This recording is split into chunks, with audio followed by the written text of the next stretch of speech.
Tengan todos muy buenas tardes. En nombre de la Alianza Empresarial para un Comercio Seguro VAX Perú y nuestra marca Perú Certification, le damos la más cordial bienvenida a nuestro webinar Importancia de los controles antisoborno en las organizaciones y sus stakeholders. El presente webinar iniciará con las palabras del señor Raúl Saldías, presidente del capítulo VAX Perú, representante de la Sociedad Nacional de Industrias en la Comisión de Alto Nivel Anticorrupción y ex presidente de la Junta Directiva de la Organización Mundial VAX. Invitamos al señor Saldías a hacer uso de la palabra para iniciar el presente evento.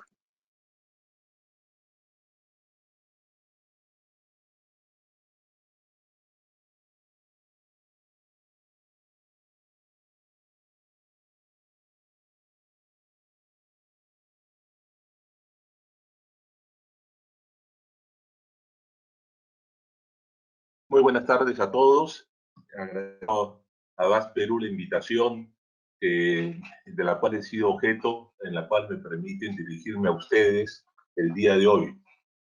Cuando nosotros hablamos del momento que vive el Perú actual y el gran título de esta reunión es la importancia de los sistemas que tenemos de control anticorrupción de las empresas. Esto se debe a que hemos sido parte de un desarrollo. Este desarrollo histórico que nosotros tenemos, vamos a ver, voy a entrar con... ahí estamos mejor. Para los que quieran verme, puedan ver.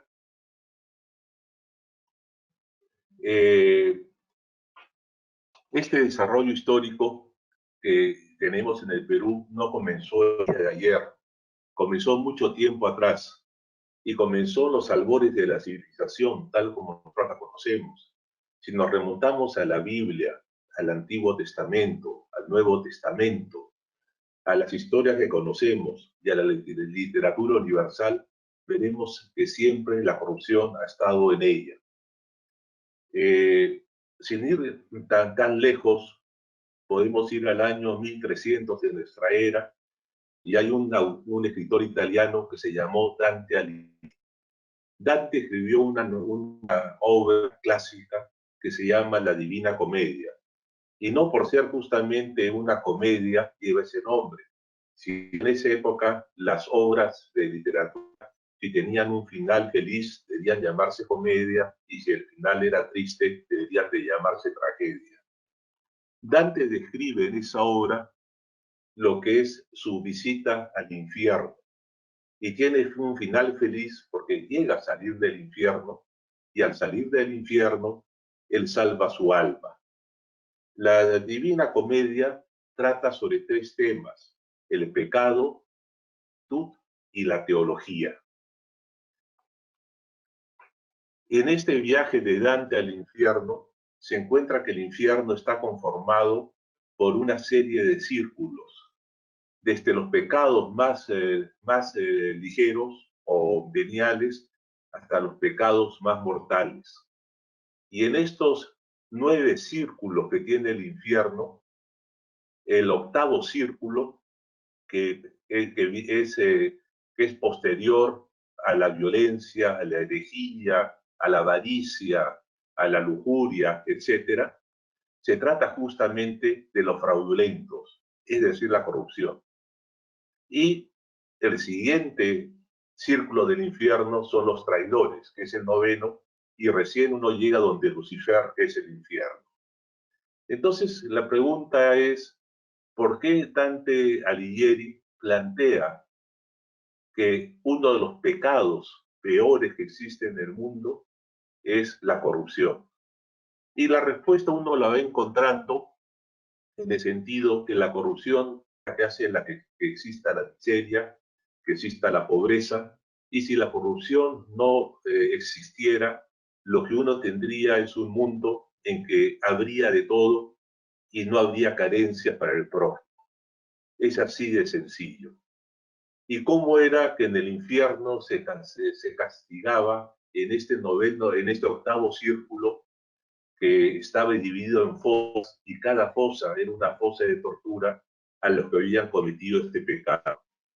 Y esto era, algunos lo condenaban a hervir siempre en una paila hirviendo, o que fueran devorados por bestias y que cada vez que fueran devorados les volvían a salir nuevamente las extremidades que habían perdido para nuevamente volver a ser devorados, y torturas de ese estilo que eran las que con las que se castigaban a todos aquellos que habían cometido este tipo de pecados.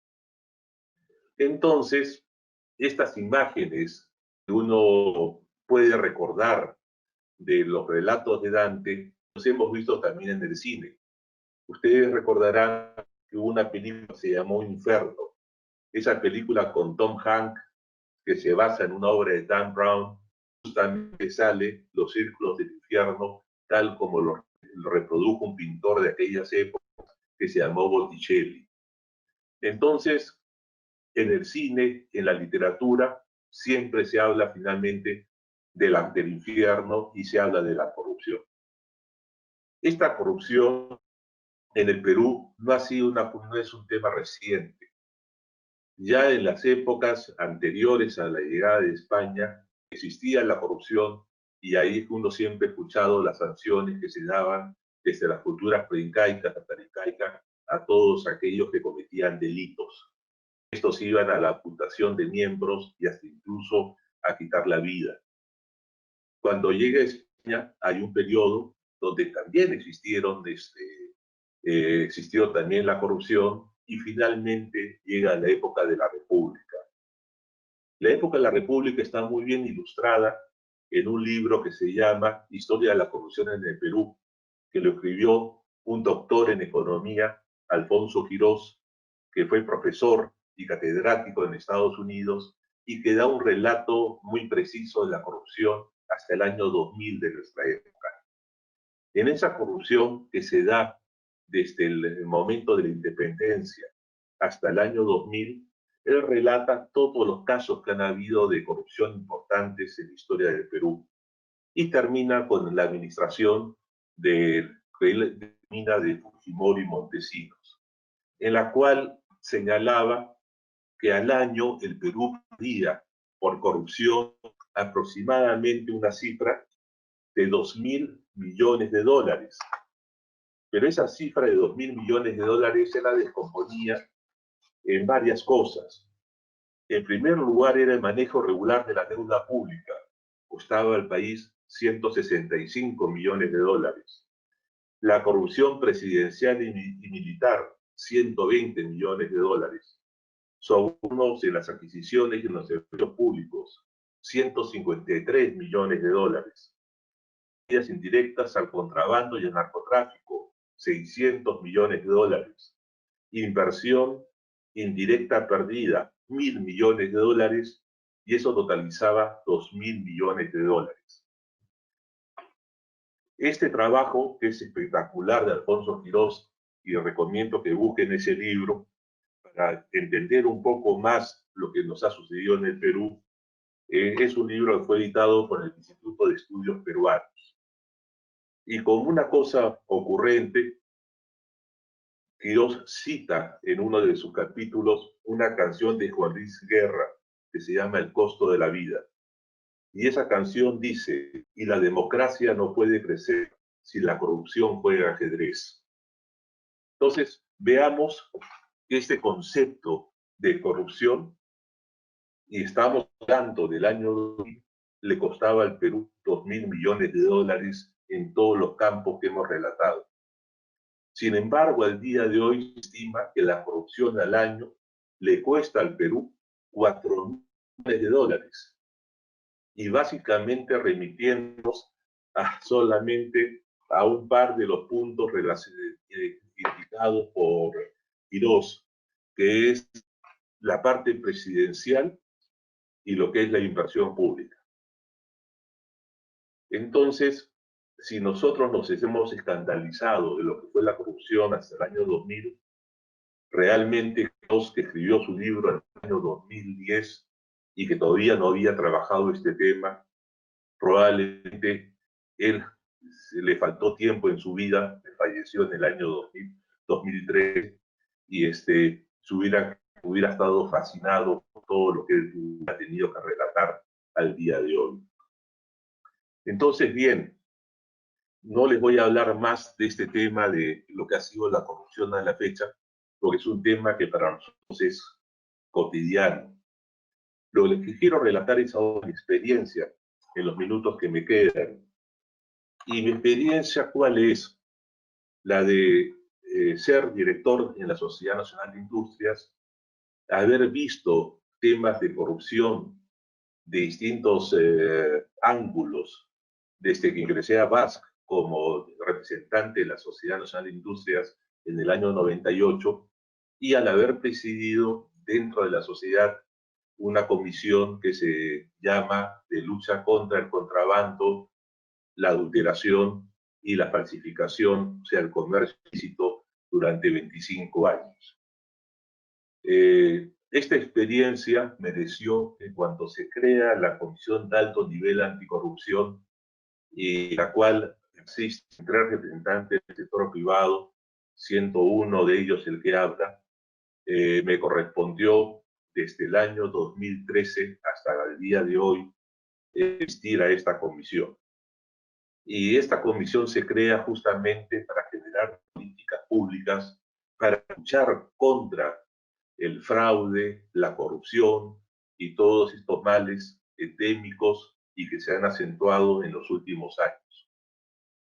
Cuando en el año 2012 se crea la comisión de alto nivel, la comisión recibe un encargo de facilitar el ingreso del Perú a la OECD.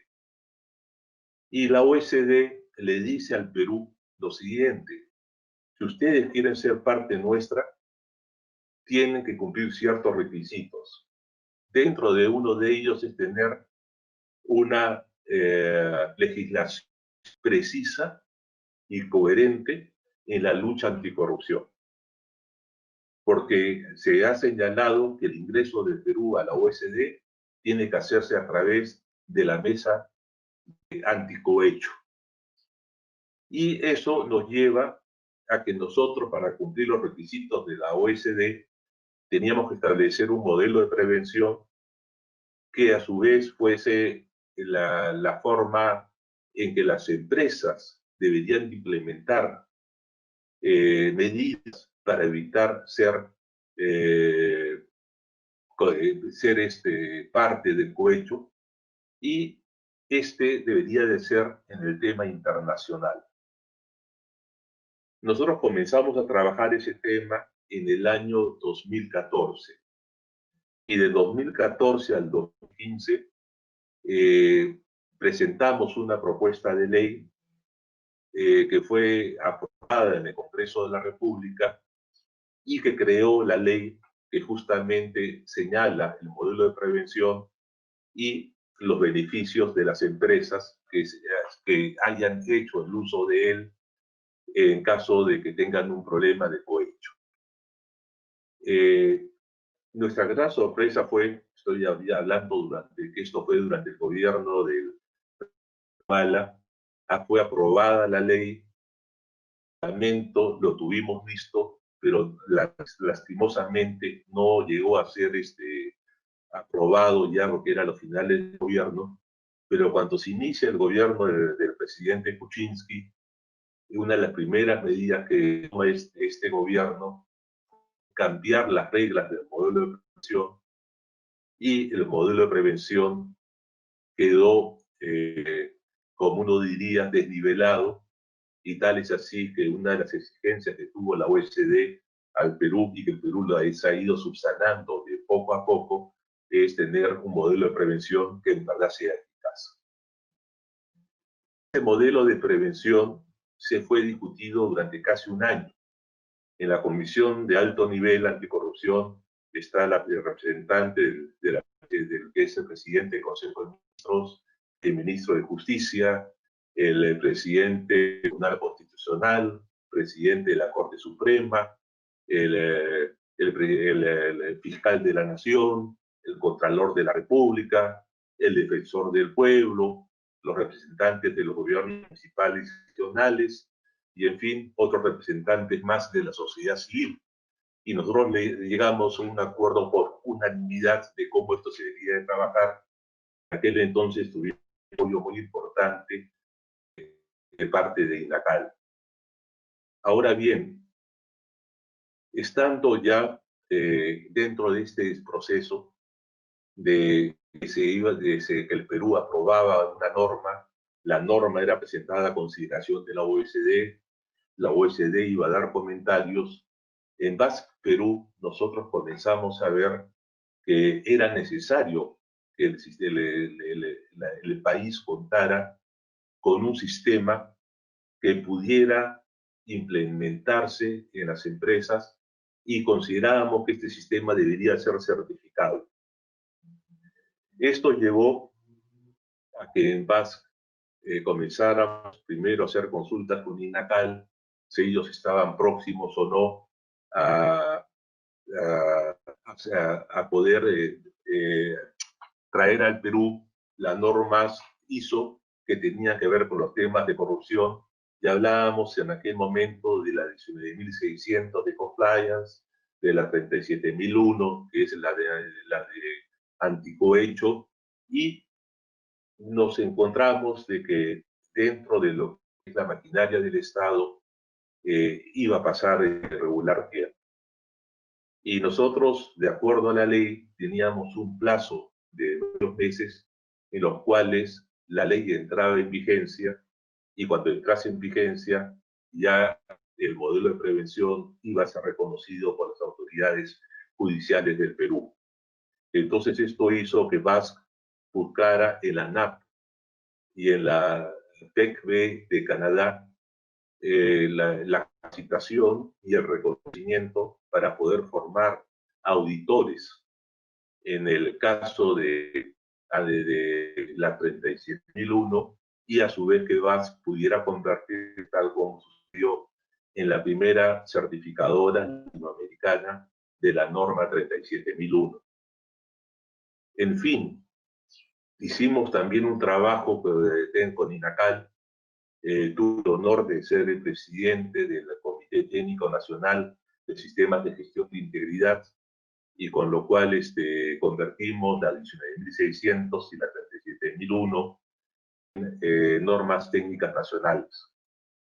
En fin, lo que hemos vivido y seguiremos viviendo todavía durante algunos años más va a ser lograr que nuestro país tenga la experiencia de poder reconocer de vida a las empresas que han logrado implementar la norma 37.001 en ellas, que el mismo Estado, dentro del proceso de también certificar a muchas dependencias de ellos dentro de esta norma, se logre desarrollar un espíritu de confianza entre lo que puede haber entre el sector público y la sociedad.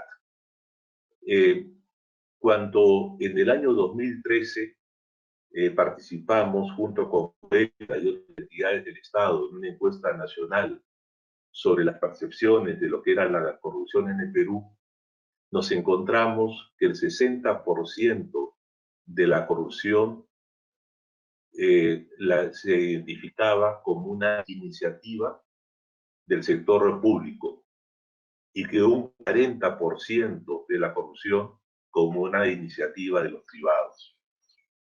Pero a las finales, el gran consenso para todos ha sido de que no importa de dónde provenga la corrupción, si es que no hay otra parte que esté dispuesta a aceptarla, la corrupción no existiría. Entonces, los conceptos que Basque Perú ha buscado a lo largo de estos años de que las empresas y entidades del Estado que son certificadas por nosotros sean empresas seguras, porque muchas de ellas tienen la certificación Basque, sean empresas que tengan calidad, porque tienen el ISO de calidad, y finalmente sean íntegras gracias a las certificaciones como es la 37001. El reto que nosotros tenemos de un Perú mejor y un Perú mejor, ya probablemente no para nosotros, sino para nuestros hijos y nuestros descendientes, será que tengamos un país que sea íntegro.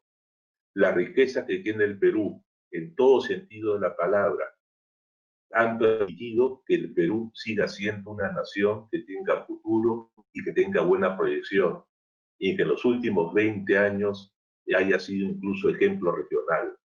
Imagínense lo que el Perú podría ser si no hubiéramos tenido la corrupción que nos ha acompañado.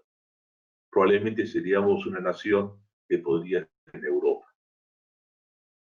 Sin más, agradezco los 20 minutos que han sido asignados, y estoy seguro que la presentación que viene a continuación, que va a ser técnica y va a ir mucho al detalle dentro de una empresa que está llevando en forma exitosa procesos, será del agrado de todos.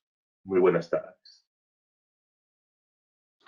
Muchas gracias, señor Saldías, por tan valioso aporte. Acto seguido, invitamos a la señorita María Paz Torres Portocarrero. Ella es abogada por la Universidad de Lima, cuenta con una maestría en Derecho Corporativo con especialización en Gobierno Corporativo y Compliance por University College of London. Cuenta con 8 años de experiencia manejando programas de cumplimiento corporativo. Anteriormente se desempeñó como gerente legal y oficial de cumplimiento en una empresa de consumo masivo. Actualmente se desempeña como especialista en cumplimiento en la compañía minera Antamina, empresa certificada por nosotros bajo la norma ISO 37001, Sistema de Gestión Antisoborno. Invitamos a la señorita Torres a hacer uso de la palabra para iniciar su presentación.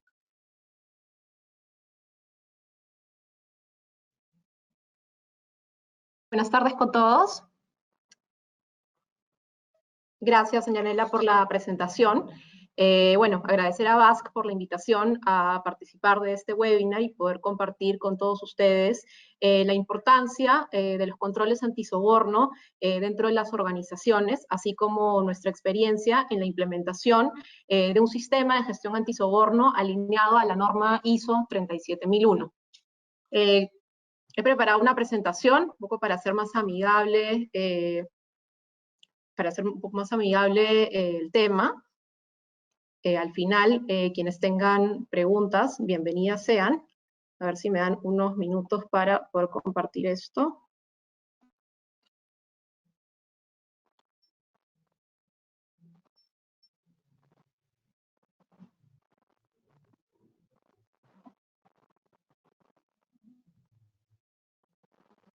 Listo, ahí se ve bien. Excelente. Bueno, quisiera comenzar haciendo una pequeña referencia al contexto en el que nos encontramos actualmente y cuál es la importancia de implementar temas de cumplimiento en nuestras organizaciones. El tema de cumplimiento o compliance es un tema relativamente nuevo en la región, sobre todo en el Perú. De hecho, muchas empresas recién están empezando a entender su significado, cuál es su importancia, cuáles son las implicancias y cuál es el riesgo de no contar con un programa de prevención implementado. Si damos una mirada a las estadísticas que les estoy mostrando aquí sobre las percepciones que se tienen en relación al tema del soborno y algunas noticias vinculadas a temas de corrupción, no va a ser una sorpresa encontrar que los resultados siguen siendo alarmantes y que hoy en día nos desenvolvemos en un ambiente con un alto nivel de riesgo de corrupción. Si vemos la encuesta publicada por Transparencia Internacional en el 2019, la medición publicada en el año 2019, el Perú obtuvo 36 puntos en el índice de percepción de la corrupción y se ubica en el puesto 101. Si bien esto representa una mejora de 4 posiciones en el ranking con respecto de la medición que se hizo en el año 2018, esa mejora, de todas formas, debe tomarse con mucha cautela, ¿no? Para que se den una idea, el promedio del puntaje que tienen los países que forman parte de la OECD es de 66. Nosotros tenemos 36, casi la mitad de lo que se esperaría de un país que forma parte de la OECD. Ahora, si revisamos los resultados en un plano un poco más corporativo, la encuesta realizada por Ernst & Young en el año 2018 nos demuestra lo siguiente, ¿no? El 82% de los encuestados señalaron que las prácticas como el soborno o la corrupción están muy extendidas en las empresas del Perú. El 20% afirmó que el uso del soborno para conseguir contratos es una práctica extendida en su sector. El 16% ha sufrido un fraude significativo en los últimos 2 años. Y el 4% justificaría los pagos en efectivo para conseguir o conservar un negocio que ayudase a la empresa a sobrevivir una crisis económica. Ahora, ustedes me dirán, 4% no es muy alto, puede sonar algo bajo, pero tengamos en consideración que actualmente estamos en una época de crisis donde los incentivos para cometer actos ilícitos se incrementan, se están incrementando y se van a seguir incrementando. Y es ahí cuando hay que estar mucho más alertas y tener los controles adecuados para hacer frente a este tema.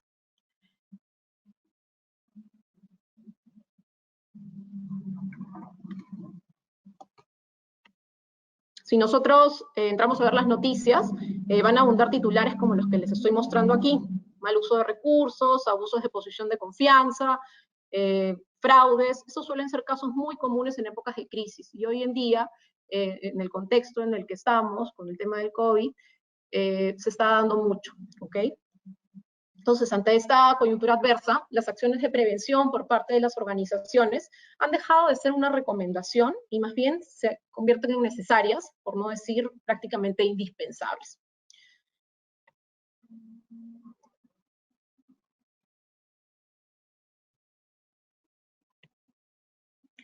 Ahora, contar con un modelo de prevención, un programa de cumplimiento, un sistema de gestión antisoborno, o como cada organización lo quiera denominar, se ha convertido en una necesidad, como les decía. Esto no solamente juega en beneficio de la propia organización, sino que también tiene un impacto positivo en cada uno de sus stakeholders. Y con ello nos referimos a los accionistas, a los colaboradores, a la comunidad, proveedores, clientes, entre otros, ¿no? Y como lo mencionaba hace unos segundos, tener un modelo de prevención no solamente juega en favor de cada uno de ellos, no juega solamente en favor de la organización, sino también a favor de cada uno de ellos, ¿no? Y eso se refleja de distintas maneras. Por ejemplo, estoy segura que todos queremos trabajar en una empresa o hacer negocios con una empresa que tenga el compromiso de trabajar con altos estándares de ética e integridad, ¿no es cierto? Por otro lado, tener un modelo de prevención genera mayor confianza en los negocios, le da mucho mayor competitividad al mercado. Sin duda, esto también incrementa el valor de una empresa, siempre cuando hay una empresa que tiene políticas adecuadas de gobierno corporativo, tienen un programa de riesgos, tienen políticas de cumplimiento implementadas, siempre va a jugar en favor de incrementar el valor de una empresa, ¿no?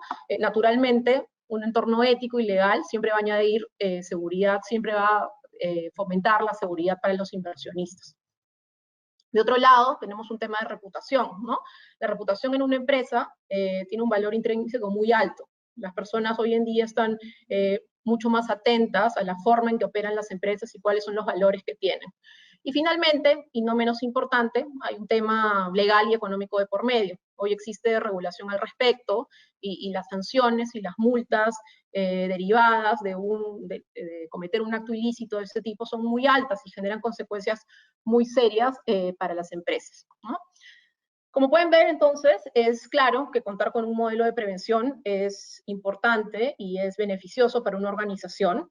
Y me imagino que muchos deben de estarse preguntando, ok, me parece bien, entiendo los beneficios, pero ¿por dónde comienzo? ¿No? ¿Qué debo hacer?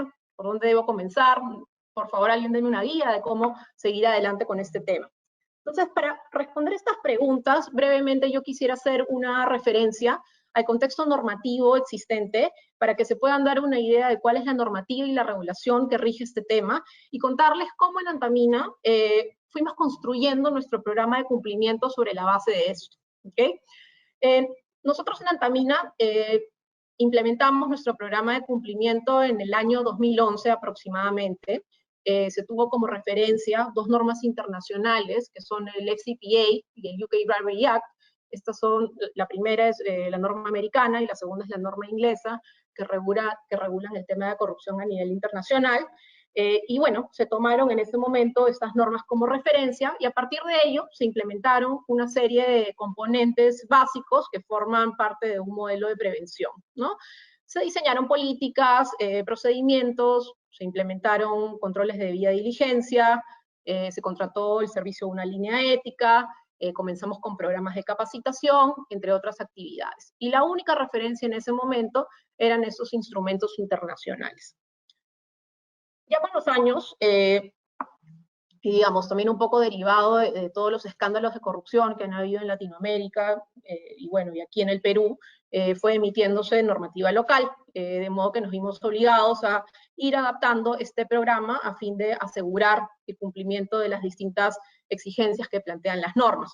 Como pueden ver en esta lámina, la normativa legal que regula este tema es relativamente nueva. Recién en el año 2016, se publica la norma que regula la responsabilidad administrativa de las personas jurídicas por el delito de cohecho, que, bueno, es en realidad el soborno, ¿ok? Y recién en el año 2019 se reglamenta esta ley y se establecen finalmente cuáles son los requisitos que componen un modelo de prevención, ¿ok? En el camino, esta norma ha tenido algunas modificaciones, de hecho también en el año 2018 se incorporó al Código Penal el delito de corrupción entre privados. Como pueden ver, a nivel normativo, esto va cobrando mucha relevancia, ¿sí? Y bueno, como les decía, en el transcurso del tiempo fuimos adaptando el programa y si bien nos sentíamos bastante satisfechos con el modelo de prevención que teníamos, sí sentíamos la necesidad de ir un paso más allá y buscar un estándar internacional más robusto, ¿no? Algo que nos permita confirmar formalmente que nuestro modelo de prevención era válido y podía tener una trascendencia a nivel internacional. Fue en ese momento que empezamos a explorar la idea de implementar un sistema de gestión antisoborno que se base en la norma ISO 37001. ¿Okay? Entonces, ¿cuál fue nuestro objetivo con esto? ¿No? En primer lugar, contar con un proceso certificado que garantice que tenemos los controles adecuados para la prevención de actos de soborno. Por otro lado, adoptar buenas prácticas internacionales. En tercer lugar, contribuir al fortalecimiento de nuestra reputación y, sin duda, ser líderes en temas de compliance dentro de nuestro sector. Teniendo claro cuál era nuestro objetivo, empezamos a investigar sobre la norma, cuál era el proceso de implementación, cuál era el proceso de certificación, conformamos un equipo interno, de hecho nos matriculamos a uno de estos cursos denominados Implementador Líder de la norma 37001, esta es una norma relativamente nueva en relación a otros ISOs, entonces sí necesitábamos capacitación para entenderla, conocerla y hacer las cosas bien, ¿no? En nuestro caso, considerando que ya teníamos un modelo de prevención funcionando, más que implementar un tema desde cero, lo que nos tocaba era hacer un diagnóstico que nos permita identificar cuáles eran las brechas que teníamos que cubrir a fin de cumplir con los requisitos que plantea la norma. Y de hecho, al momento de hacer el análisis, muy confiados, pensando que iba a ser un proceso súper rápido y muy sencillo, porque honestamente teníamos un buen programa, nos dimos con la sorpresa que si bien teníamos un programa sólido, no necesariamente cumplíamos con todos los debes que exige la norma ISO. Aquí les quería compartir esta evaluación cuantitativa que hicimos respecto del programa actual que teníamos versus las exigencias que plantea la norma ISO, y como ven, las brechas eran bastante grandes, ¿no? Y el objetivo era precisamente llegar a los puntos rojos, ¿no? Así que bueno, esto nos puso en la necesidad de tener que hacer una serie de ajustes a nuestro programa a fin de poder cerrar la brecha.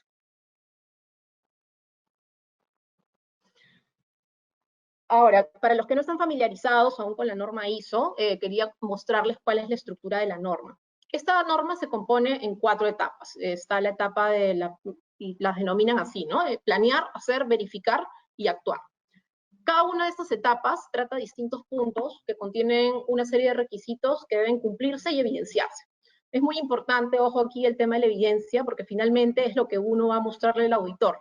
En nuestro caso, por ejemplo, y esta fue una de las razones por las cuales nuestra brecha era un poco grande, es que mirábamos uno de los requisitos de la norma y decíamos, claro que hacemos esto, por supuesto que tenemos implementado lo otro, pero cuando volteábamos a buscar la documentación y digamos, encontrar documentos o algo que sustente que efectivamente estábamos cumpliendo con esto, no lo encontrábamos, ¿sí? Teníamos mucho material pendiente de documentar y esas eran justamente parte de las brechas que teníamos que cerrar. Perdón. Ahora, en las siguientes láminas quería entrar en un poco más de detalle y comentarles acerca de los requisitos de la norma, y me voy a enfocar en los que personalmente he considerado como los más relevantes de este proceso, ¿sí? Por ejemplo, en la etapa de planificación, la parte que la norma denomina como planear, primer requisito que considero indispensable es el compromiso de la alta dirección, que es lo que se conoce como el tone at the top. Sin el compromiso del directorio o de la gerencia de la organización, este tema no va a caminar a ningún lado.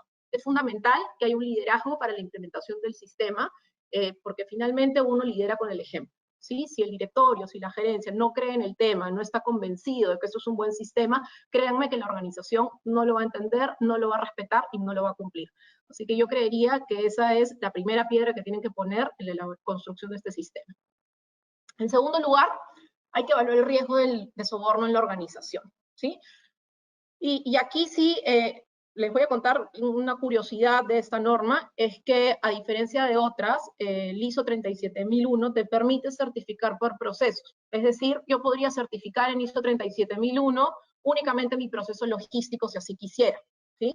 En nuestro caso, nosotros tomamos la decisión de certificar todos los procesos de la empresa, porque claro, yo no quería un certificado que diga compañía minera Antamina, digamos, tiene controles antisoborno solamente en el proceso logístico, sino que teníamos interés en que esto sea un tema integral, ¿ok? Entonces, esto naturalmente implicó que hagamos una revisión integral de riesgo en cada uno de nuestros procesos. Ese es un proceso bastante detallado, en el que cada dueño del proceso hace una valorización del riesgo del soborno al que se encuentra expuesto según la metodología interna que nosotros usamos, ¿no? Y bueno, es un proceso en el que uno tiene que estar muy cercano con la gente, entendiendo sus procesos, viendo en qué etapas pueden estar expuestos y ver la forma de diseñar controles que sean adecuados para abordarlo, ¿no? En tercer lugar, tenemos que tener en cuenta siempre que un sistema de gestión antisoborno tiene que ser diseñado a la medida de la organización. Y para esto es muy importante que hagamos un análisis del contexto de la organización bastante detallado y bastante aterrizado a la realidad de la organización. Es importante analizar cuáles son las fortalezas, las debilidades, las oportunidades que tiene esta organización. No va a ser lo mismo el sistema de gestión que yo vaya a elaborar para una empresa como Antamina o como haga, o digamos, el sistema que voy a diseñar para una empresa más pequeña o de otro sector. Cada una tiene sus particularidades, cada una tiene sus riesgos, son de diferentes tamaños. Entonces, siempre un sistema de gestión tiene que ser elaborado a la medida.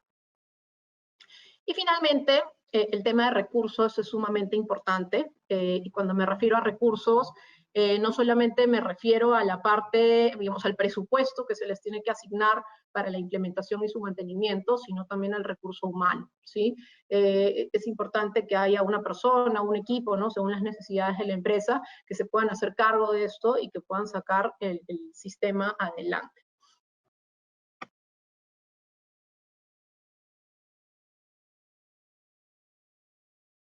La siguiente etapa de la norma, referida a la implementación, digamos que la norma la denomina hacer, esta ya es, digamos, la parte donde se implementan ya los controles, ¿no? Sobre la base de los riesgos que hemos identificado en la etapa de la planificación, es aquí donde nosotros tenemos que empezar a diseñar todas las medidas, controles, construir nuevas políticas, procedimientos, y vamos a empezar a documentar todas aquellas actividades que nos permitan reflejar la existencia de los controles que nosotros hemos diseñado. Por ejemplo, el tema de debida diligencia es uno de los puntos más fuertes de la norma, y esto hay que verlo en distintos aspectos, desde hacer una evaluación de quién es mi proveedor, quién es mi cliente, a quién voy a contratar para trabajar conmigo, o en el caso de las donaciones, por ejemplo, que es algo muy común en nuestro caso, es súper importante tener un proceso que refleje cuál es el análisis que voy a hacer cada vez que voy a hacer una donación, quién es el beneficiario, qué cosa voy a donar, le voy a donar un bien, le voy a dar dinero, cómo me voy a asegurar que efectivamente lo que yo estoy donando va a ser utilizado para los fines que se han solicitado, ¿no? O cómo sé que no se va a malversar esta donación que estoy haciendo. La donación que estoy haciendo es razonable, la acabo de hacer, otra vez la voy a hacer. Son muchas preguntas que nos tenemos que hacer en cada una de estas transacciones. Y si bien puede ser un proceso que suene algo tedioso y que requiera mucha documentación, créanme que es muy importante hacerlo y tenerlo documentado, porque es la única forma de prevenir que pueda estar escondiéndose un acto ilícito detrás. Ahora, otros temas importantes que nos va a pedir la norma para construir nuestro sistema de gestión son aquellos vinculados, por ejemplo, al tratamiento que le damos al tema de regalos y atenciones, al tema de conflictos de interés. Y aquí cada empresa debe definir cómo quieren manejarlo. La norma no te va a decir, oye, tú no puedes recibir ningún regalo, o oye, en esta empresa no se permite tener un conflicto de interés. La norma lo que te pide es que tú dejes por escrito la forma en que la vas a manejar, y ya cada uno va a ser libre de diseñar la forma más adecuada que funcione según su organización.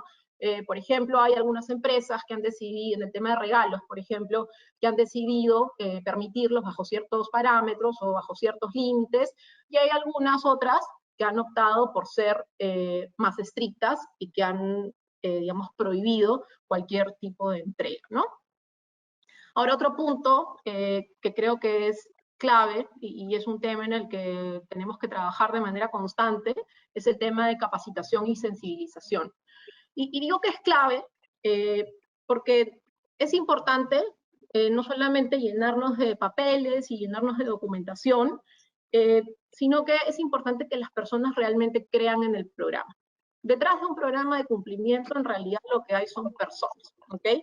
Tienen que haber personas que crean en el programa, que crean que el sistema funciona y que colaboren en la construcción de una cultura ética y de cumplimiento dentro de la organización, ¿no? Y para esto hay que ser, nosotros como desde el lado de cumplimiento, tenemos que ser muy creativos para tratar de mantener la información fresca y actualizada. Cada quien va a diseñar su programa de capacitación como lo crea conveniente, pero en nuestro caso nosotros hacemos capacitación todos los años. Naturalmente, nuestros colaboradores no quieren escuchar el mismo mensaje todos los años, sino que todos los años quieren que les contemos novedades, que les contemos casuística, que vengamos con una campaña de comunicación y sensibilización diferente, que demos información clara, usar mensajes simples y que los involucremos en el tema, ¿no? Y la finalidad, al fin y al cabo, con este tema, es que cada uno de nuestros trabajadores en la empresa sean voceros del tema. Y si por último no conocen en detalle qué cosa es lo que dice una política o qué cosa dice determinado procedimiento, lo más importante es que se les prenda un foco cada vez que tengan que tomar una decisión que puede tener algún matiz ético y que sepan a quién acudir y a dónde preguntar. Mientras sepan esas dos cosas, créanme que estamos muy bien, ¿sí? Y bueno, finalmente, en este tema de implementación, otro tema importante y que creo que es uno de los temas, uno de los componentes más comunes en un programa de cumplimiento o en un modelo de prevención, es el tema de la línea ética, ¿no?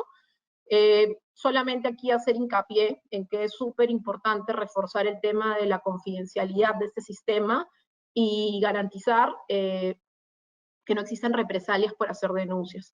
Lamentablemente, no existe una cultura de reporte en Latinoamérica. No tengo los números aquí, qué pena, pero si vemos los porcentajes, aquí la gente no denuncia, y no denuncia precisamente porque tiene miedo a represalias, porque piensan que luego van a ser considerados como la persona que acusa a todo el mundo, no necesariamente tienen evidencia, y es importante trabajar mucho en generar esa confianza que requieren las personas para poder levantar y denunciar estos temas. Créanme que a través de este mecanismo se pueden identificar muchos actos que no se llegan a concretar o que se han concretado, pero los podemos abordar de manera oportuna para adoptar medidas correctivas, ¿no? Haciendo las investigaciones del caso y, digamos, estableciendo las sanciones que correspondan. Ahora, estas últimas dos etapas de la norma, que es la etapa de verificación y de actuación, si bien tienen menos componentes, no por ello dejan de ser importantes. Por el contrario, son estas las etapas que nos permiten identificar las brechas que tenemos, los temas que hay que corregir y las oportunidades de mejora que tenemos hacia el futuro. Es importante aquí recordar que un programa de cumplimiento no es estático. Esto va cambiando con el tiempo, todos los años o según cada organización lo determine, pero digamos en una determinada periodicidad hay que siempre reevaluar el contexto en el que se desenvuelve la organización. Tenemos que reevaluar el riesgo de soborno, verificar si los controles que tenemos siguen siendo los adecuados para abordar los riesgos que tenemos y sobre todo ver qué más podemos hacer para lograr que el programa trascienda en toda nuestra cadena de valor. De nada sirve que el programa se quede metido dentro de la organización, sino que esto tiene que trascender a nuestros contratistas, a nuestros clientes, a todos aquellos grupos de interés con los que nosotros interactuamos. ¿Y a qué me refiero con esto? Por ejemplo, en nuestro caso, el año pasado nosotros recién hemos obtenido esa certificación antisoborno y para los siguientes años ya tenemos un plan para hacer que este plan, digamos, este sistema empiece a trascender en nuestra cadena de valor.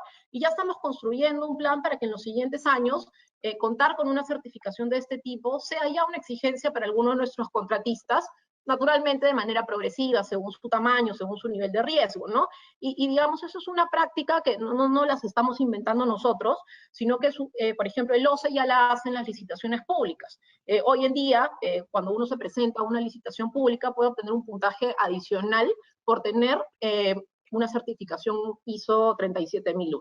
Y algo similar queremos lograr nosotros, digamos, en las licitaciones que se manejan a nivel privado, ¿no?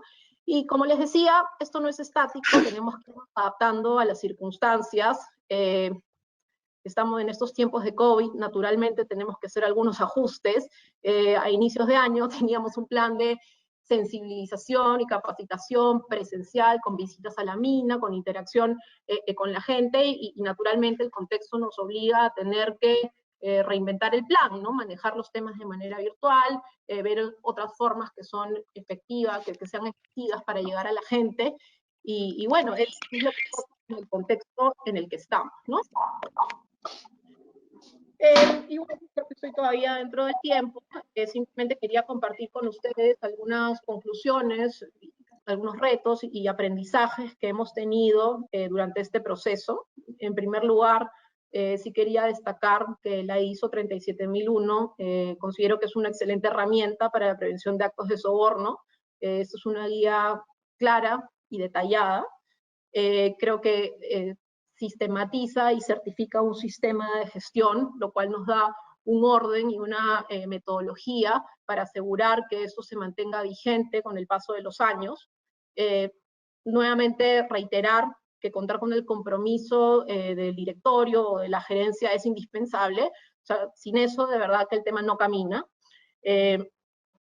Otro punto importante es que no es suficiente contar con políticas y procedimientos, sino que aquí el objetivo es generar una cultura de cumplimiento y asegurar que se adopten las buenas prácticas en toda la cadena de valor, que no se quede solamente en la empresa. La idea es que con esto podamos trascender, ¿no? Nuevamente el tema de recursos es súper importante para poder alcanzar los objetivos que nos estemos trazando. El tema de la tecnología es esencial para optimizar procesos también, como les estaba contando hace unos minutos sobre el proceso de donaciones. Por ejemplo, nosotros tenemos una plataforma a través de la cual se gestionan cada una de las donaciones que hacemos y se documentan. Digamos, esto es de mucha ayuda, porque llenarnos de papeles también es súper complicado y uno pierde trazabilidad. Otro tema a destacar es que la revisión periódica del programa también es súper importante. Siempre hay oportunidades de mejora. Dependiendo de la empresa en la que trabajen, no sé si algunos tengan equipos de riesgo, equipos de auditoría interna, ellos son los principales aliados, ¿sí? Hay que involucrar a todas estas áreas que sean puntos de control para trabajar en este proyecto, eso es súper importante. Y finalmente, ya para cerrar, es importante tener en cuenta que el tema de cumplimiento, el tema de compliance es un tema muy joven y que aún está en desarrollo. O sea, recién aquí nos estamos volviendo expertos en cómo manejar estos temas, con lo cual es súper importante mantenerse actualizados en la materia.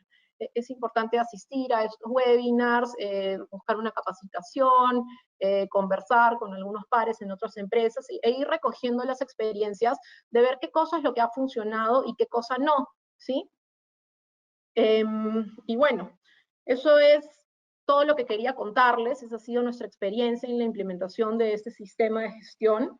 No sé si alguno tenga una pregunta o tenga alguna curiosidad acerca del tema. Muchas gracias, señorita Torres, por tan importante contribución. Como usted mismo lo mencionó, a continuación vamos a invitar a los participantes a que formulen sus preguntas y utilicen exclusivamente el canal interno del chat que está ubicado en la parte superior. Se les recuerda nuevamente que no está permitido activar sus cámaras y micrófonos para el desarrollo del mismo.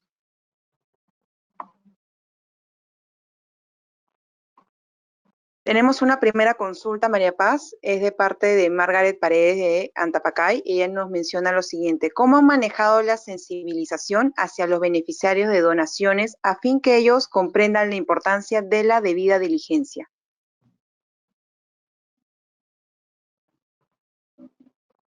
Gracias, Añanela. A ver, con respecto a la pregunta, bueno, en nuestro caso hemos diseñado sí un procedimiento en cómo se manejan las donaciones, y dentro de este procedimiento nosotros exigimos una serie de documentación, digamos, que el relacionista comunitario tiene que recopilar antes de que podamos hacer una donación, ¿no? Y dentro de esta comunicación, por ejemplo, hay un tema documentario bastante contundente. O sea, cualquier beneficiario que requiere una donación tiene que enviarnos una carta debidamente, una solicitud debidamente firmada por el representante que corresponda, especificando cuál es el apoyo que requiere y para qué va a ser destinado, ¿no? Una vez que tengamos con ese detalle, naturalmente hay un análisis presupuestal o ver si es que este tema está alineado con los propósitos de la compañía, y luego de ello se pasa a un análisis de revisar quién es el beneficiario, hacer un comparativo respecto de cómo se han hecho otras donaciones en el pasado, ver si efectivamente está alineado a los objetivos de la empresa, y digamos, hacemos lo que llamamos un proceso de vía de diligencia, y es recién ahí que procedemos a hacer una entrega.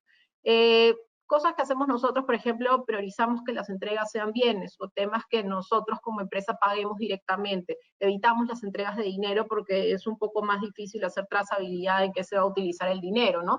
Y naturalmente siempre tratamos en la medida de lo posible que esto vaya acompañado de un contrato y un acta de entrega, ¿no? Para asegurar que lo que estemos entregando sea bien utilizado. Me preguntabas por el tema de la sensibilización, ¿no? Digamos, ya este proceso en sí ya lo conocen. Nosotros tenemos stakeholders que son regulares, que son con los que generalmente hacemos este tipo de donativos de alguna... ¿Perdón? Y bueno, y de alguna manera ya están familiarizados con estos procesos.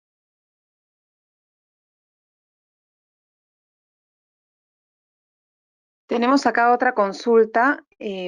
Si es que Jenny Tipa nos consulta lo siguiente: ¿podrías brindarnos algunos ejemplos reales para, por ejemplo, sensibilizar y crear una cultura de cumplimiento en Antamina? ¿Qué medios utilizan?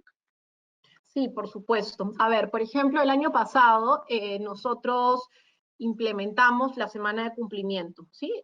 Con el área de comunicaciones internas escogimos una semana del año en el que nos encargamos de hacer muchas actividades de sensibilización y sobre todo presenciales. En nuestro caso, bueno, el área de cumplimiento físicamente está ubicada en Lima, pero nuestra operación está ubicada en Yanacancha, que está en Ancash, y tenemos un puerto, ¿no? Entonces, muchas veces el problema aquí es que sienten que se siente que las operaciones sienten que no hay una presencia del equipo de cumplimiento. Entonces, lo que hicimos justamente es dedicar una semana entera a hacer distintas actividades en cada una de las operaciones.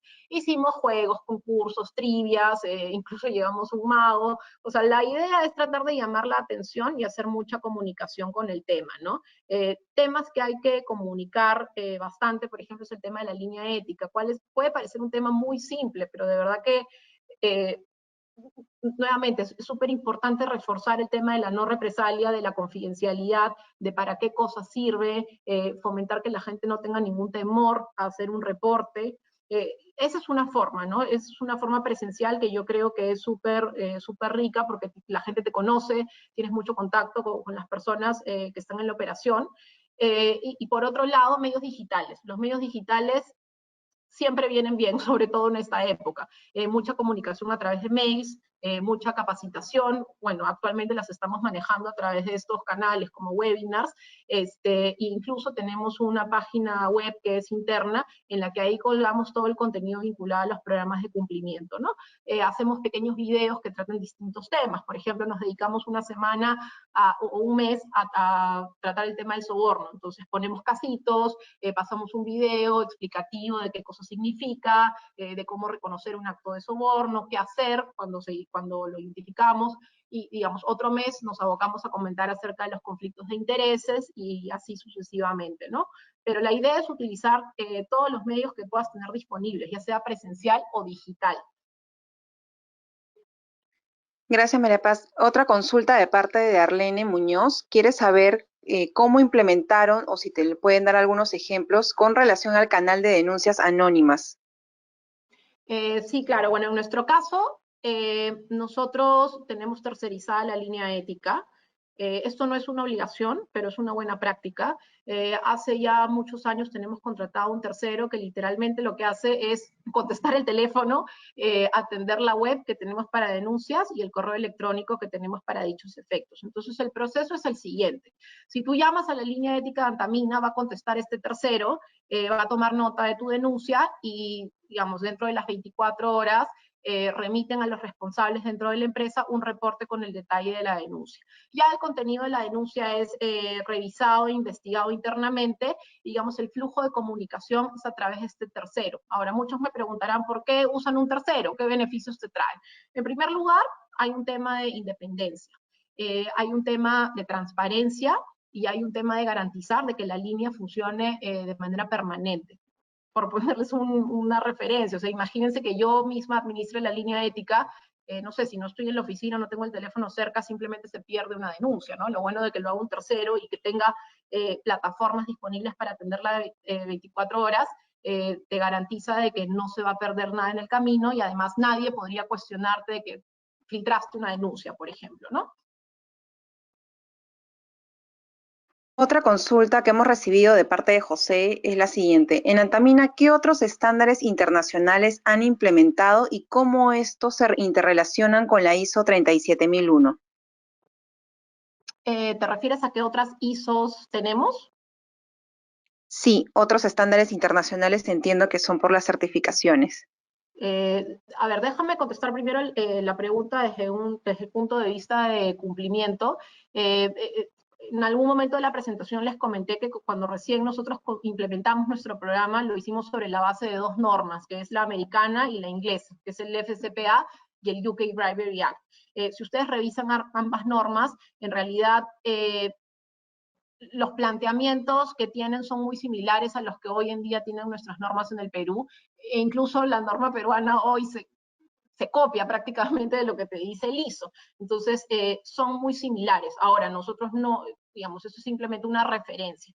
Si me preguntas por el tema de los ISOs, bueno, tenemos el ISO de seguridad en la información, tenemos el ISO vinculado a seguridad y medio ambiente, y, uy, no tengo aquí el tercero, pero sí somos una empresa que, digamos, optamos siempre por tener sistemas de gestión porque consideramos que es una forma, digamos, ordenada y estructurada de mantener vigentes estos temas, ¿no? Hemos recibido otra consulta de parte de Joy. Indica lo siguiente: con tantos casos de corrupción al más alto nivel en el Perú, ¿cómo hace una empresa internacional para minimizar estos riesgos entre sus más altos directivos y las autoridades del país?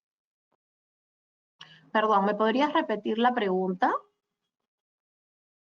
Sí, ¿cómo hace una empresa internacional para minimizar estos riesgos entre sus más altos directivos y las autoridades del país? A ver, si te entendí a lo que te estás refiriendo, ¿te refieres a la relación que puede existir entre el personal de Antamina y los funcionarios públicos? Sí, se podría enfocar en ese aspecto. Ok, bueno, sí, nosotros definitivamente tenemos unos lineamientos para relacionamiento con entidades públicas. Naturalmente, como cualquier empresa, sobre todo una empresa regulada, tenemos muchas inspecciones y, digamos, tenemos interacción con distintas entidades del Estado.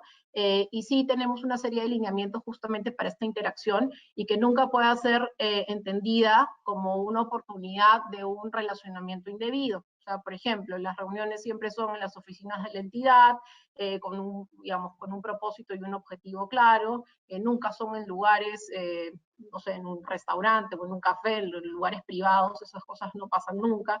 En nuestro caso, nuestras políticas de regalos y atenciones es de tolerancia cero, no se permiten ni con privados ni con públicos, y naturalmente todos estos criterios nosotros los desplegamos a través de capacitaciones que hacemos a todo nivel.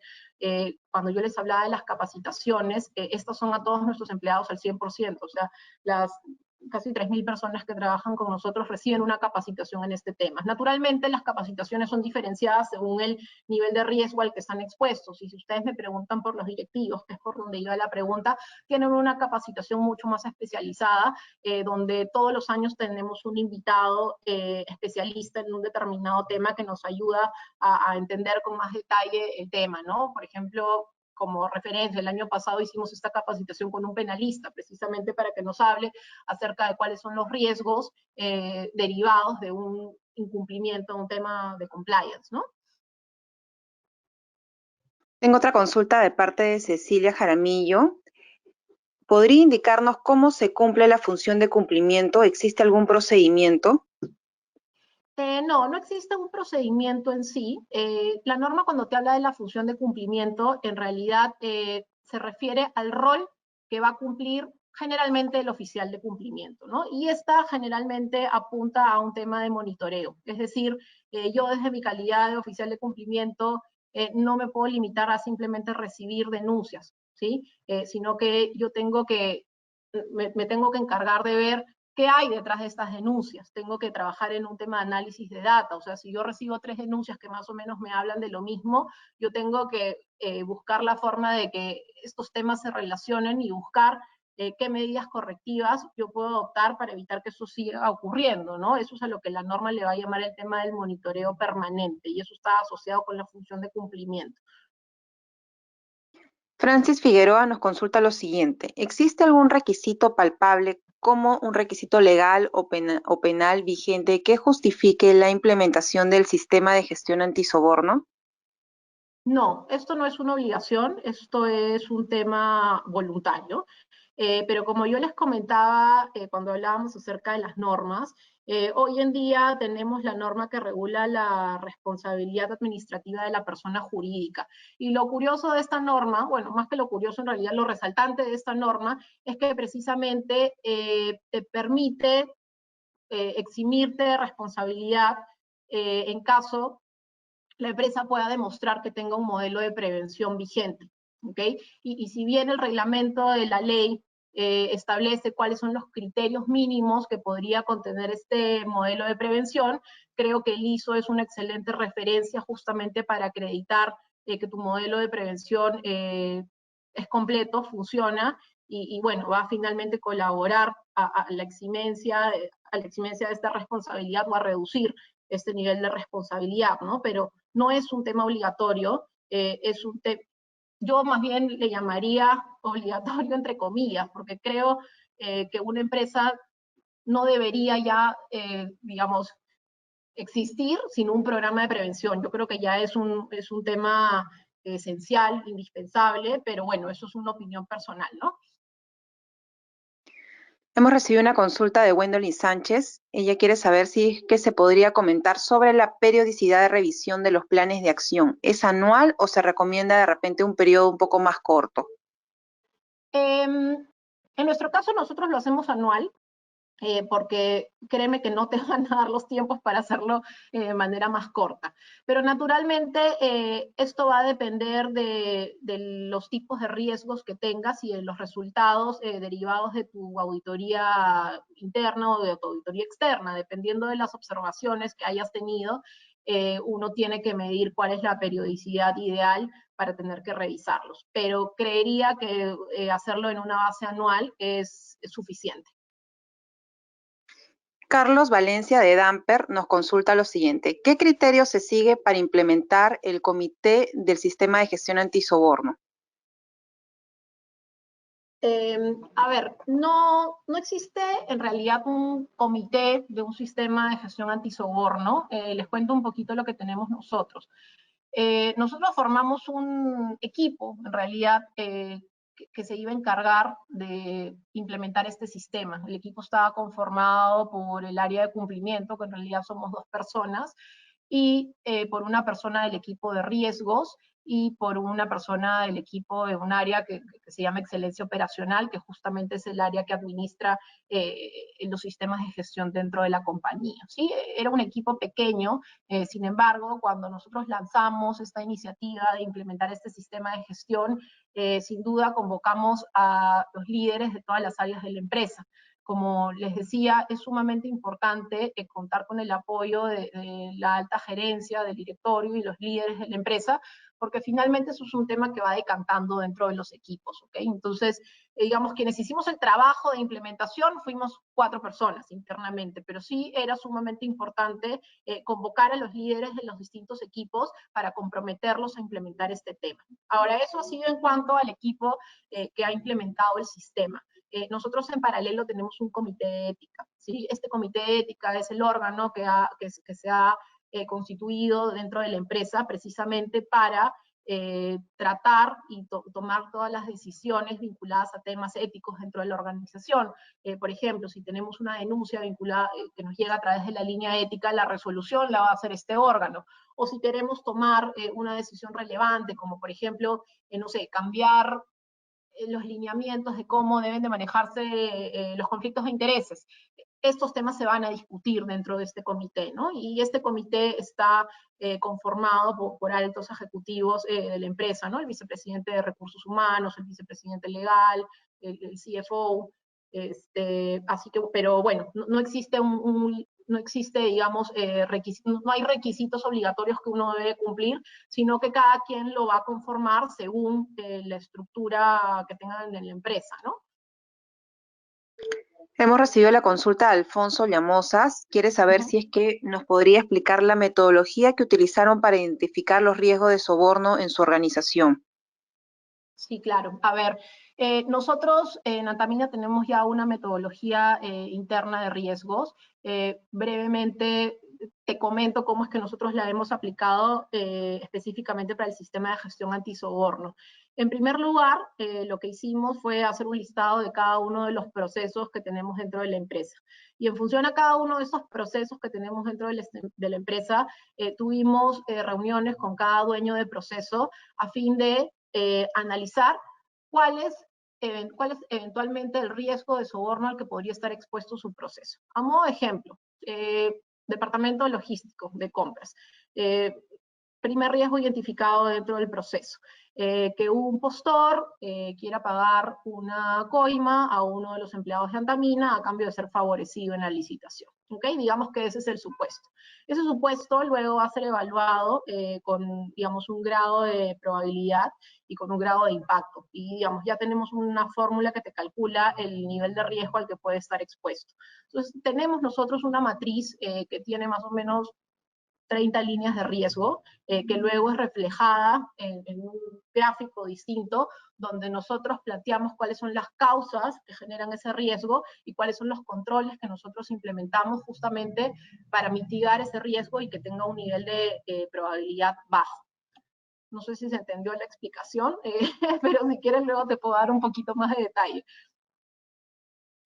Juan García nos menciona lo siguiente, en relación al canal de denuncias, ¿qué opciones hay para las empresas que no pueden de repente invertir una buena cantidad de dólares en una línea ética? Y a su vez tiene otra consulta que es ¿cuántas denuncias reciben al mes? ¿Cuántas de estas son válidas y qué tipo de denuncias usualmente reciben? Sí, claro, Juan. Mira, nosotros, como te decía, optamos por contratar a un tercero, porque digamos por nuestro tamaño creo que era la forma más eficiente de manejarlo. Sin embargo, hay muchas empresas que deciden tener esta línea ética interna. y como les decía, cada quien lo va a tener que manejar de acuerdo al tamaño y las posibilidades de su organización. Es totalmente factible que uno tenga un anexo o una casilla de correo electrónico destinada justamente a la atención de estas denuncias. Y la casilla de correo electrónico o este número telefónico puede ser atendido por una persona que trabaje dentro de la empresa. Creo que no tener un presupuesto para contratar un tercero no es una limitante, sí se puede manejar de manera interna sin ningún problema. Lo segundo que me preguntabas es cuántas denuncias se reciben al mes, cuántas son válidas. Te puedo dar una cifra anual. En realidad estamos hablando de unas 40 denuncias anuales. Naturalmente no todas son reales. Muchas veces se reportan cosas que no están vinculadas a temas éticos necesariamente, sino que a veces te pueden decir, oye, hay un, no sé, puede ser el reclamo de un subcontratista que dice que el contratista no le paga, pero finalmente se atiende todo, porque lo que buscamos también es ser un canal de comunicación efectivo, ¿no? Y creo que la pregunta tenía una tercera parte, que es qué tipos de denuncias son las que reciben. Hay de todo. Hay desde temas de recursos humanos, e incluso también reportes por presuntos actos de soborno, ¿no? No voy a entrar en detalle por temas de confidencialidad, pero es muy variado. Generalmente lo que yo recomiendo es que cuando tengan una línea ética, si por ejemplo desarrollan un aplicativo web, es que pongan categorías de tipos de denuncias, de modo que le facilitan a las personas el acceso a denunciar y les dan un poco más de panorama sobre los temas que se pueden reportar, ¿no? La consulta de José Vladimir Ríos es la siguiente. ¿Cuál es la desventaja de no contar con un departamento de cumplimiento y solo tener un encargado de prevención para una empresa de 250 trabajadores propios? No considero que sea una desventaja necesariamente para el número de trabajadores que tienen. Más que tener un departamento de cumplimiento, lo importante es que exista una función de cumplimiento. Y cuando me refiero a una función de cumplimiento, esta no necesariamente cae en manos de una sola persona, puede ser en manos de un equipo. Ahora, si entiendo por dónde quiere ir tu pregunta, por el tema de la desventaja, no sé, existen a veces muchos cuestionamientos en que una persona que ve temas legales sea a su vez el oficial de cumplimiento. ¿Y por qué tiene estos cuestionamientos? Porque finalmente una persona que trabaja en el equipo legal es una persona dentro de una organización que puede ser considerada como un personal expuesto al riesgo de soborno, porque interactúa mucho con entidades públicas, maneja muchos riesgos, hay decisiones muy sensibles dentro de su manejo, entonces podrían considerarla como que es juez y parte al mismo tiempo. Pero nuevamente no es una desventaja no tener un departamento de cumplimiento, sino que la idea es que se establezcan claramente cuál es el rol que puede tener esta persona o este grupo de personas. Yo creo que lo clave es describir cuáles son las funciones y el rol que desempeñan, ¿no? Hemos recibido la consulta de José, es la siguiente. Nantamina, ¿cuál es el plazo máximo para la atención de denuncias? ¿Cuál es el plazo? No existe un plazo máximo para la atención de denuncias. En realidad, cada quien lo puede regular en el procedimiento de denuncias que diseñe. Generalmente, una buena práctica se recomienda que sean 30, 40 días. Naturalmente hay cosas que pueden ser resueltas muy rápidas, como les digo, a veces son temas administrativos que pueden tener una respuesta en 5 días, pero también hay temas muy complejos que requieren investigaciones grandes, investigaciones en las que también hay que contratar de repente a un tercero, a un forense, lo que fuera, y hay investigaciones que toman más de 6 meses, ¿no? Va a depender naturalmente de la complejidad del tema. Aquí creo que lo importante es mantener comunicación con el denunciante, ¿no? Que el denunciante tenga la confianza y sepa que su reporte ha sido recibido y que está siendo evaluado. Creo que por ahí va el tema, más que establecer un plazo preciso. Juan Manuel Higa nos consulta lo siguiente. ¿Qué tipo de estándares y procedimientos considera que son los más óptimos para prevenir y destacar las conductas? A ver, yo creería que una de las cosas más importantes es que la empresa tenga un código de conducta donde deje claramente establecidas cuáles son las normas de conducta, valga la redundancia, que espera que sus trabajadores tengan, ¿sí? Yo creo que ese es un punto de partida donde de manera muy breve uno puede, digamos, poner la esencia de cada uno de los temas de estas conductas y a partir de ello ir desarrollando otras políticas. En nuestro caso, cuando hemos desarrollado el sistema de gestión antisoborno, sacamos una nueva política antisoborno, ¿no? Cuando exploren un poco la norma, van a ver que la norma lo que te pide es tener una política antisoborno que obligatoriamente cubra algunos temas y estén ahí plasmados de manera obligatoria, ¿no? Y yo creo que la política antisoborno se ha convertido ya como en la política más importante, ¿no? De manera muy genérica, la política antisoborno les va a tratar todos los temas que les he estado comentando hoy día, quién tiene el liderazgo de llevar adelante esta política, cuál es la posición de la empresa en relación al soborno, cuál es la posición de la empresa en relación a los conflictos de interés, a los regalos y atenciones, ¿no? Y a partir de esta política antisoborno ya uno va a ir creando procedimientos, estándares o la documentación que ustedes consideren pertinente según lo que digan sus sistemas internos de gestión. Pero para resumir un poco la respuesta, yo creería que una política antisoborno y un código de conducta son las principales, ¿no? Ya a partir de ello, uno puede ir creando documentos más pequeños o lineamientos donde se regulen estos otros temas. Gustavo nos consulta lo siguiente. En Antamina, como medida de prevención, ¿evitan contratar con familiares de los funcionarios o trabajadores o no es una condición excluyente como para seleccionar a proveedores? A ver, déjame, en Antamina como medida de prevención, contratar con familiares o los funcionarios o trabajadores o no es... no hay una, digamos, no te puedo dar una respuesta en blanco y negro del tema, porque lo cierto es que nuestros procedimientos internos no lo establecen de esa forma. Lo que sí nosotros hacemos cuando reclutamos, ya sea, digamos, tanto empleados como proveedores, hay un cuestionario de vida y diligencia donde hacemos estas preguntas, si efectivamente tienes algún familiar o tienes alguna vinculación. Y la razón por la que hacemos esta pregunta es porque luego hacemos una evaluación para ver si es que esta relación podría tener un impacto en la relación que eventualmente vamos a tener con el trabajador y con el proveedor. Naturalmente, si, no sé, el hijo de un gerente está postulando para trabajar en su área, la respuesta es no lo vamos a contratar porque va a generar evidentemente un conflicto de interés.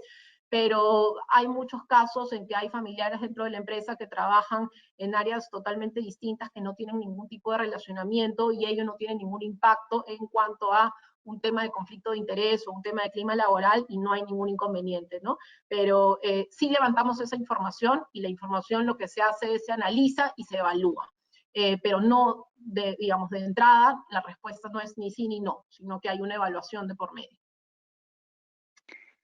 Una consulta adicional de Juan Manuel Liga es la siguiente. ¿Qué tipo de estándares y procedimientos considera que son los más óptimos para prevenir y destacar las conductas irregulares antiéticas dentro de una empresa? Añanela, creo que acabamos de contestar esa pregunta hace un... Sí, está repetida. Ya la hemos contestado. Es la que conversamos acerca del código de conducta y la política antisoborno. Ah, ok. Es muy probable que de repente no haya escuchado al momento que se respondió al inicio. Vamos a pasar a la consulta de Carlos Rosales. Creo que apretaron enter 2 veces porque está Dos seguidita. veces. Sí. Hay una consulta de Carlos Rosales que es la siguiente. En caso se presente un hecho comprobado de una conducta antiética que conlleve algún tipo de delito y o quebramiento de la ley, ¿cuál es el trámite o el tratamiento que le dan? Esto es un tema que va a variar en función de la situación que se presente. En realidad, nuestra política antisoborno, de hecho, lo que menciona es que nosotros nos reservamos el derecho de iniciar las acciones legales que correspondan. No hemos tenido ningún caso en el que hayamos tenido que actuar de esa manera, pero es un tema que se tiene que evaluar desde una perspectiva legal en su momento, ¿no? Pero sin duda digamos, el canal está abierto, ¿no? Digamos, la opción, perdón, está abierta. Hay una consulta de parte de Margaret Paredes de Antapacay, la siguiente. ¿Sería conveniente la aplicación de procesos de análisis de datos y uso de tecnología para detectar patrones de riesgos, como por ejemplo desviaciones entre contratos similares? Claro que sí, claro que sí. De hecho, lo que mencionas, Margaret, es el futuro del compliance. Digamos, hoy en día entiendo que es, digamos, existen muchas herramientas y muchos sistemas justamente que te ayudan a identificar estos patrones, y creo que es muy útil. Nosotros a la fecha no lo tenemos, pero es algo que está justamente en nuestros planes, dentro de nuestras acciones de mejora continua. Es muy importante siempre ver estos patrones. A modo de ejemplo, por decirles, no sé, nosotros tenemos una política de pago que es a 60 días, ¿sí? Lo ideal sería tener un sistema que te detecte por qué hay un proveedor que siempre le pagamos a 5 días, o por qué hay un proveedor que siempre está ganando las licitaciones. O sea, la información está. El tema es que identificarla de manera manual es muy complejo. Lo ideal sería tener un sistema que justamente te dé alertas y uno pueda ir, digamos, revisando estas alertas para ver cuál es la razón de que se presente esto de esta manera, ¿no? Por ahí que entramos a ver el tema y efectivamente tuvo una aprobación de la gerencia general para que se le pague a 5 días, o por ahí nadie se ha dado cuenta y esta persona está recibiendo pagos a 5 días saliéndose de todas las políticas, y ahí hay algo raro, ahí hay que revisar, ahí hay que investigar, ¿no? Entonces, sí, coincido contigo que este tipo de herramientas de análisis de datos y uso de tecnología es fundamental y es el futuro. De hecho, es lo que va a ayudar mucho a los sistemas de cumplimiento. Bueno, no es tanto el futuro, ya es el presente. El tema es que es algo complejo acceder a ellas, ¿no? Pero sí, definitivamente es lo que se necesita. Delia Flores nos consulta lo siguiente: ¿existe evidencia de que con la implementación del sistema se reducen los actos de corrupción? Sí, a ver, honestamente no tengo los números, pero mi percepción es que sí ayuda mucho. Y ayuda mucho por dos cosas. Uno, como les mencionaba, el tema de sensibilización y capacitación es sumamente importante, ¿sí? Y creo que esta norma nos obliga de alguna manera a hacer mucho énfasis en este tema. Y uno cuando repite mucho las cosas y uno cuando se pone creativo con los mensajes, lo que genera finalmente es que la gente interioriza el mensaje y que finalmente ese tema forme parte del ADN de la organización, ¿sí? Y como cuando se hablaba del tema de corrupción al inicio de este webinar, en realidad para que exista un acto de corrupción tienen que haber dos partes. O sea, si nosotros logramos que nuestros empleados tengan este tema súper interiorizado, ya es bastante, ¿sí? Ya es bastante, ya es mucho más difícil que un acto de este tipo se pueda concretar. Y no solamente hay un tema de sensibilización, sino que también los distintos requisitos que te impone la norma, todos ellos son componentes que justamente lo que ayudan es a fortalecer el sistema y evitar que se puedan, digamos, dar este tipo de actos. Sí es importante decir que el hecho que tú tengas un sistema de gestión antisoborno no quiere decir que nunca va a haber un acto de soborno en tu organización. O sea, ninguna organización está libre de eso, así tengas los controles más robustos y tengas un super programa. O sea, siempre puede ocurrir, pero yo creo que, digamos, todos estos temas que la norma te obliga a implementar justamente es como ir poniendo vallas a que ocurran este tipo de temas, ¿no? Hay una consulta de parte de José, ¿en cuánto tiempo implementaron y certificaron la ISO 37001 en todos los procesos que corresponde a Antamina? Fue un año aproximadamente. Nosotros comenzamos con esto en octubre del 2018 aproximadamente y certificamos en noviembre del 2019. Sí, fue un año aproximadamente. Hemos recibido un comentario, a ver, espérame, acá dice José: ¿qué requisitos personales y profesionales deben tener las personas que realizan la función de cumplimiento en Antamina? A ver, en primer lugar, creo que tiene que ser una persona que tenga algo de experiencia en estos temas. Creo que tiene que ser, y digamos, hoy en día creo que hay muchas, como les decía, hay muchas capacitaciones, muchas charlas, muchos cursos donde se están desplegando estos temas. Sí es importante conocerlo, saber cómo funciona, así que digamos, si nos vamos al lado técnico, creo que la capacitación es importante. Y por otro lado, en cuanto a las cualidades personales de la persona que asume este cargo, creo que tiene que ser una persona empática, tiene que ser una persona que sea, digamos, accesible, a la que la gente no tenga temor de hacer preguntas o de ir a comentarle un tema.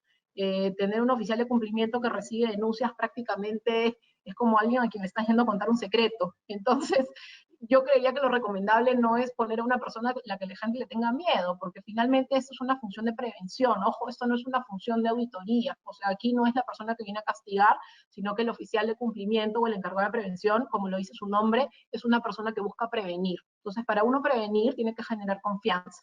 Entonces, creo que tenemos que mirar las cualidades personales por ese lado, ¿no? Viendo que ya no hay más consultas, vamos a proceder con el cierre del evento. Finalmente, brindamos un cordial agradecimiento tanto al señor Raúl Saldías como a María Paz Torres, que es la representante de Antamina, por este tiempo destinado para realizar esta importante presentación y sobre todo responder las consultas que han sido formuladas. Hago lectura y un breve mensaje de nuestro gerente general, señor César Venegas. Deseo expresar nuevamente este agradecimiento a los ponentes que nos acompañaron y sobre todo a María Paz por compartirnos sus experiencias en la implementación de la ISO 37001 con la compañía Antamina y a los asistentes por su asistencia. Recomendamos que en esta coyuntura se sigan cuidando y darles la gracia por este tiempo, compromiso y lealtad con VAX. De igual manera, a las empresas ISO que también participaron con nosotros, al público en general que estuvo interesado en conocer estas buenas prácticas de Antamina y el contexto del señor Saldías, queremos pedir como parte final que activen sus cámaras para tomar una fotografía protocolar y no olvidar completar la encuesta que hemos dejado a través del chat que va a permitir la mejora continua de nuestra organización.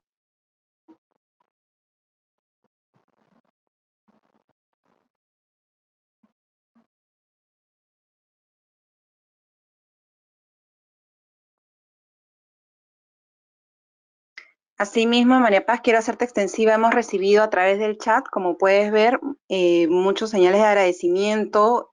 En este caso, por ejemplo, Gladys Arce nos hace mención de lo siguiente, ¿no? Excelente tips, muy buena charla, gracias por la explicación detallada y técnica de aspectos sumamente fundamentales para la implementación de nuestros sistemas de gestión.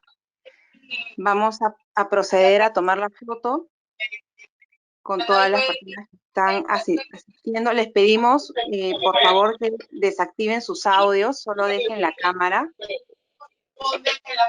Y vamos a proceder a tomar la foto.